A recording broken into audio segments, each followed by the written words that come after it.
Arestado ang 5 individual na nahaharap sa kasong paglabag sa Republic Act 11053 o Anti-Hazing Act of 2018 sa ikinasang operasyon ng Cavite Police Provincial Office sa General Trias City, Cavite. Isinagawa ang pag-aresto noong June 3 bilang bahagi ng Simultaneous Anti-Criminality and Law Enforcement Operation o SACLEO laban sa mga wanted person.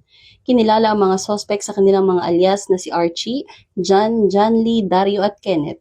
Naaresto ang mga ito sa bisa ng warrant of arrest na inilabas ng Regional Trial Court Branch 90 sa Dasmariñas City, Cavite at may rekomendasyong no bail ang mga kaso.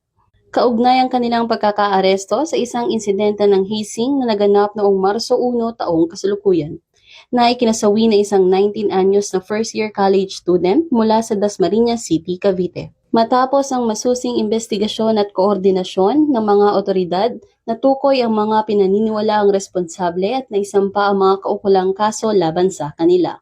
Binigyang diin naman ni Police Colonel Ariel Red, Provincial Director ng Cavite PNP, na walang puwang ang hazing sa lipunan dahil sumisira ito ng buhay at kinabukasan ng mga kabataan. Aniya, patuloy na pananagutin ng batas ang sinumang masasangkot sa ganitong uri ng karahasan. Sa kasalukuyan ay nasa kustodiya ng General Trias Component Civil Station ang mga naarestang individual habang isinasailalim sa legal na proseso. Ito ang bagong PNP para sa bagong Pilipinas, serbisyong mabilis, tapat at nararamdaman. Mula sa Cavite Police Provincial Office, ang tahanan ng mga bayaning pulis, ako ang inyong PNN correspondent. Alagad ng batas, tagapagtaguyod ng Balitang Pulis.